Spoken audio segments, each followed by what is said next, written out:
Today I'm joined by my good sis Goo Goo. And Goo, I just want to say thank you. Number one, you make it okay to be a big girl and be stylish. And Thank I know you. that many people may know you for styling your sisters, Erica Hmm. and Tina. I love how you show up, not just for the plus size girls, but also for yourself. And you're Hmm. very you. A lot of times a lot of Simply times put up. yeah, a lot of times in gospel, specifically in gospel, Yeah. you see Yeah. a lot of people who are one way, Yeah. on the red carpet or at the concerts or on social media, but then in real life, they're very different and the contrast Hmm. is crazy. And I've Yeah. seen you in several different spaces, and you're always the same, like always full of Thank joy, you. always full of sunshine, but you don't have no problem getting with somebody if need be, right? You gotta teach them, sis. So I think, how do you stay true to yourself? Social media is constantly urging us to be like other people. And of course, when you're representing Christianity and walking with God, you may have the urge to want to always look like you've got it all together, and you Hmm. don't. How do you just stay true to who you are and not be, reformed by the world or what's in it?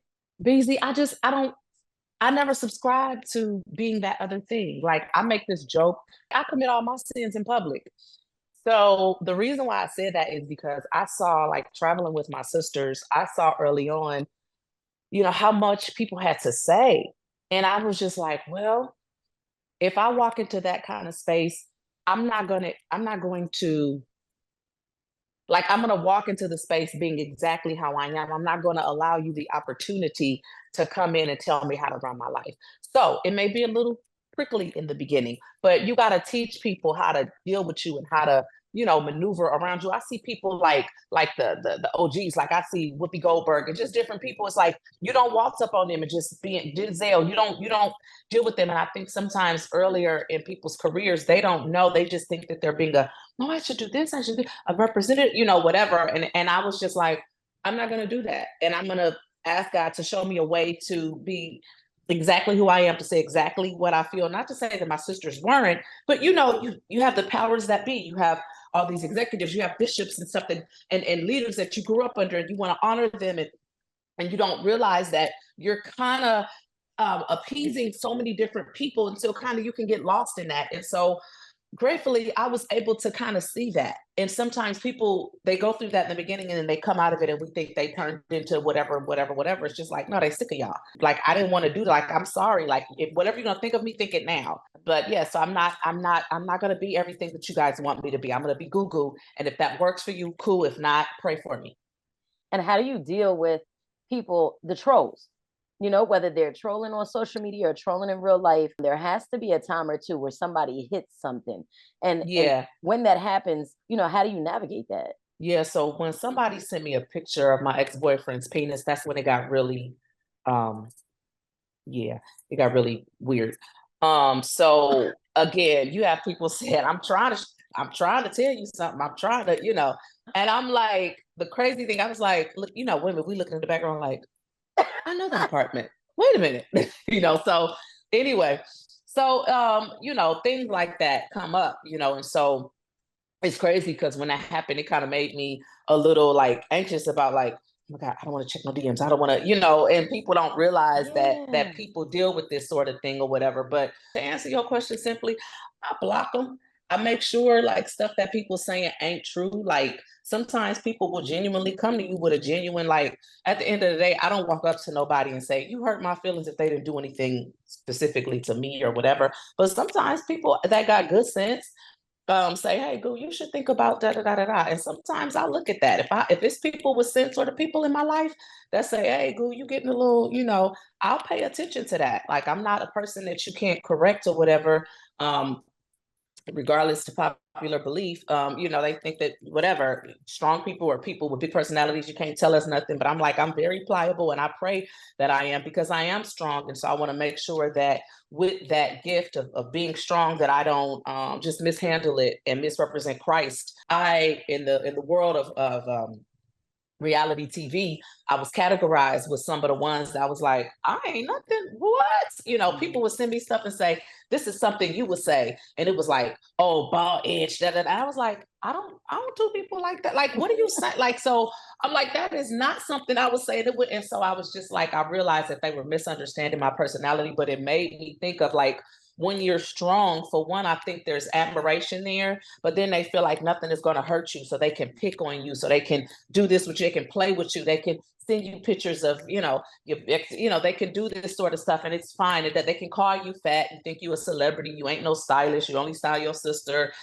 all this kind of stuff, you're a fake celebrity. And I'm just like, I never said I was, you ain't famous, you ride your sister's coattail, you fat, your edges is bald, like all kind of stuff. So I dealt with that when the MaryMary show was going on, a lot of it. And so I block people, I delete people, I pray about it, I get off social media, I fast. And I think that if we don't have strategies in order to combat these things, then it will take us under. You have people that are just mad that you are who you are, and what you have reminds them of what they don't have. And jealousy is the notion that if you have it, you got it at the expense of me getting it. So if you got a man, or if you got $1 million, God ain't got another man or another $1 million to give me. So let me be mad at Beasy. Like, come on. How do you navigate the seasons that are tough? How do you keep yourself grounded in the not so good moments? Like there are highs and lows all the time, and you may be making money and getting booked and looking your best, and a relationship is working out, and it just feels like, God, this is what I've been working for the past decade. And then suddenly the bottom falls out, and it looks like life is in shambles. We all deal with those kind of things, and then the enemy comes in with thoughts that make you think it's worse than what it is, and now it's a bad life. And how do you get yourself out of those spaces and fight back? I'm a very prayerful person, and I fast a lot, believe it or not. Just to be clear, I'm in that season right now. God told me to make some changes, and I did. And I'm like, God, that doesn't actually help. And then with the changes came just attacks that I'm dealing with, even as we're speaking right now. But I'm just careful, because I know that these are, first of all, when God told me to make some changes and some sacrifice, some things, it affected my income. And so I had to go back, and, luckily I've been kind of responsible. And so I have some stuff saved, and I can kind of make that do, whatever, pay myself, and how we do.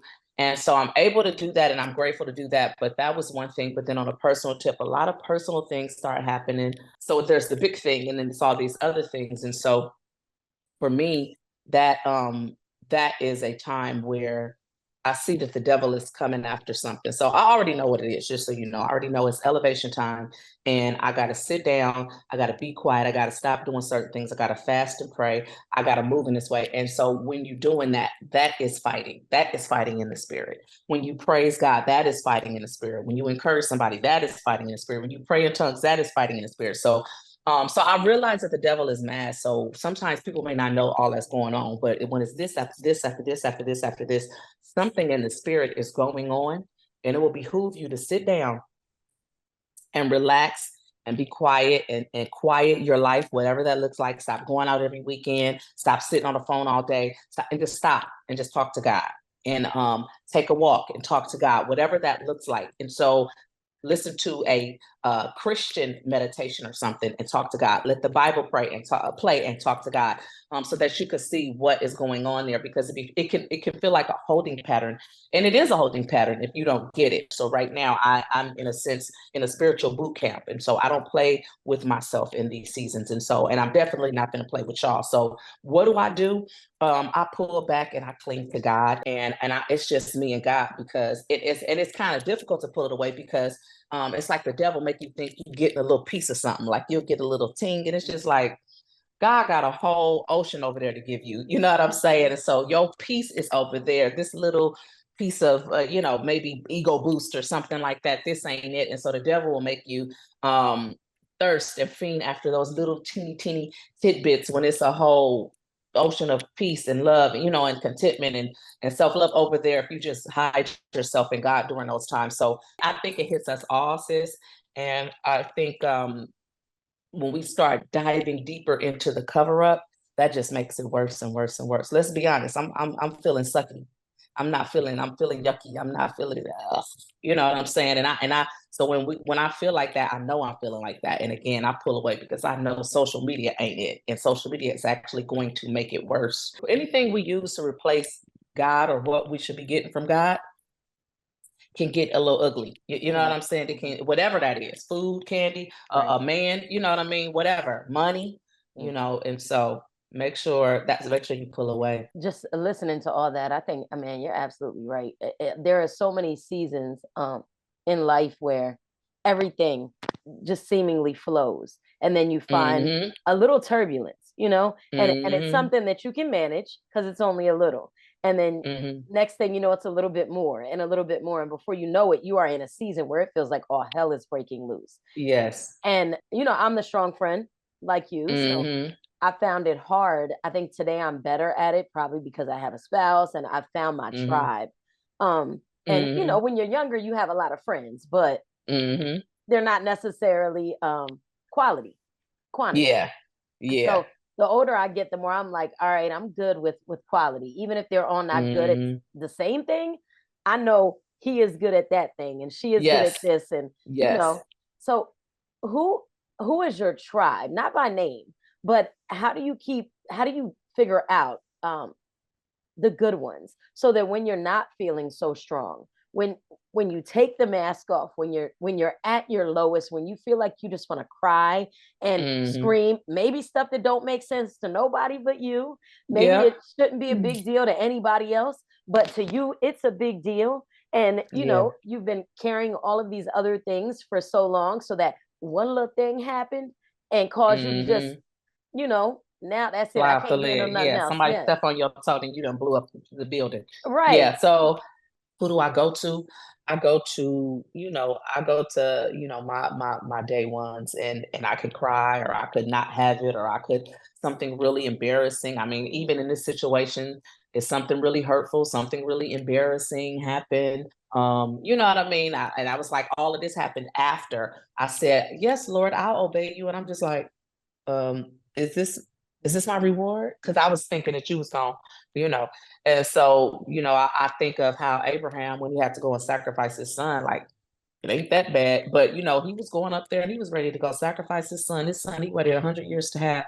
You mean to tell me I got to give it up? And one of the things that I had to give up was a partnership that I absolutely adored. Sometimes people say, "Oh, what was wrong?" I said, "Nothing was wrong. God just told me to do it, and I don't know why." And it hurt, and I'm still in the grieving process of having to make that decision. But I'm like, it hurt, but God told me to do it. And so I'm like, shoot, all right, God, I'm gonna obey you and according to your word, you know what I'm saying? So I'm declaring God's word, the devil getting mad and mad and mad. So and he knows that it's gonna happen. He knows the elevation is gonna happen. He knows that whatever it is, it's a leadership moment that God is preparing me for. So whatever it is, like he's mad, so he wants to throw out stuff, but I also talk trash too. And I still said what I said. So Right.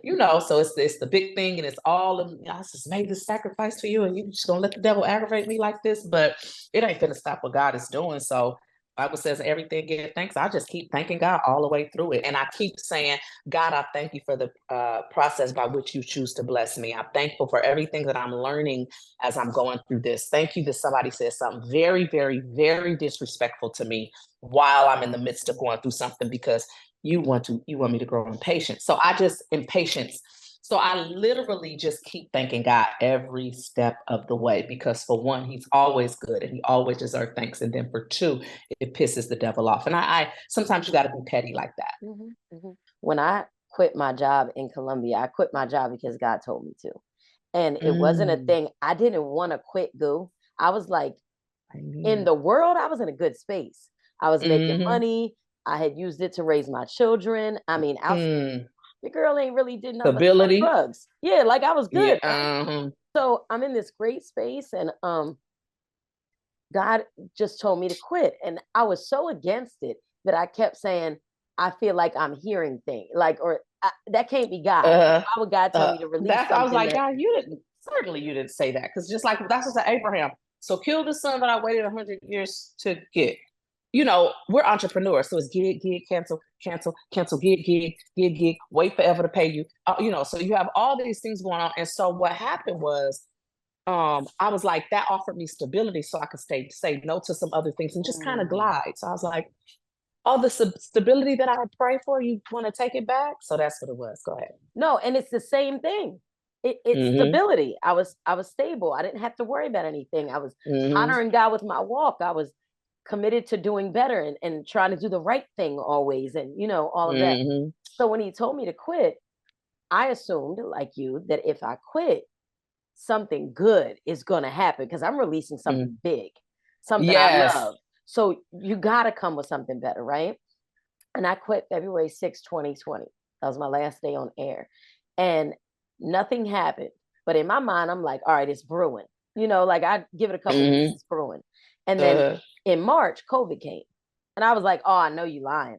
Radio started letting go of all these people, and people were losing their jobs. Everything was shutting mm, down. And I was like, oh my God. So I said, well, maybe God just wants me to write a book. So I wrote a book, put that out, and then still thinking, trusting and believing that something bigger was going to happen, right? mm, And God led me to move to Atlanta. So the agreement was whichever one of us got a job first, that's where we would go, wherever it was. We were talking mm, to God about it and fasting and all that. And he got a job in Atlanta. uh, We couldn't find a place in Atlanta. We ended up signing a lease to a place without ever seeing it in Atlanta. Now, oh, if it's scams going on oh, anywhere, yes. girl, Atlanta, So Cam it City. was a real thing, right? So we moved Mm-hmm. down here, and I'm like, all right, the job. I'm gonna get, this big talk show, and it's about to happen, and it's in Atlanta. That's why I'm Mm. here. Girl, I was delivering newspapers, throwing newspapers Mm. out the window in the rain, crying. I mean, Wow. crying early in the morning, late at night. I'm God, I Yeah. can't believe, my husband was working. Yeah. I was doing a social media for the swimwear company, but whole Uh-huh. time I'm like sinking, mentally, Mm-hmm. emotionally, spiritually. I'm like, Lord, I'm holding on. I'm trusting you. I Mm-hmm. know that there's something more. And I see this as a layover season for me. And that's what I Mm-hmm. keep saying. Like, God, I know I'm where I'm supposed to be because I got Mm-hmm. on a flight you told me to get on. And Yeah. I got off when you told me to get off. So Mm-hmm. now I'm just waiting for what's next.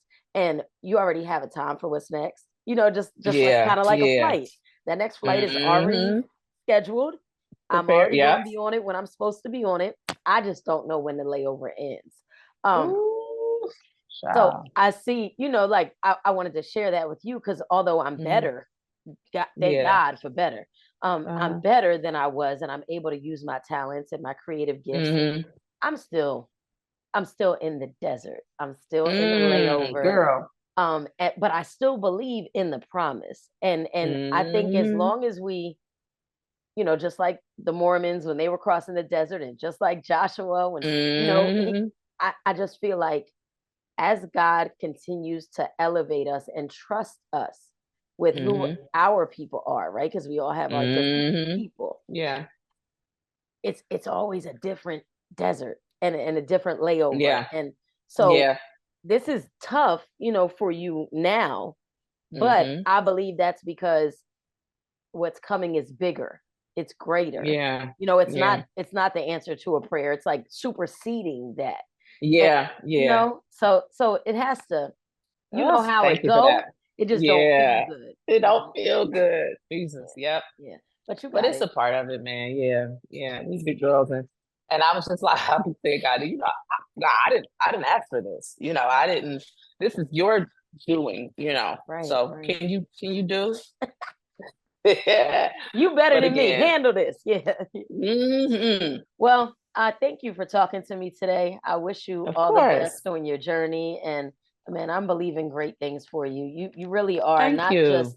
not just stylish, in your styling and your creative expression of that, but you Hmm. really have so much to offer. Um, not just the kingdom, but a Hmm. lot of women who are not yet privy to what it means to walk, and who are still Mm. like, I think there's a Yeah. whole section of us that are going to lead people who Yeah, don't I know do. God, I like do. they've heard of him, Hmm. they're aware that he exists, but I can't do God because I'm not perfect. And You know, they need you people know like what us to the say me neither. they need people to say, yeah, me either. Yeah, me too. And so, and I'm sorry for cutting you off, but yeah, and that's I was watching a movie called Jesus Revolution, and I don't want to sound racist when I say this, but it was the birth of Calvary Chapel.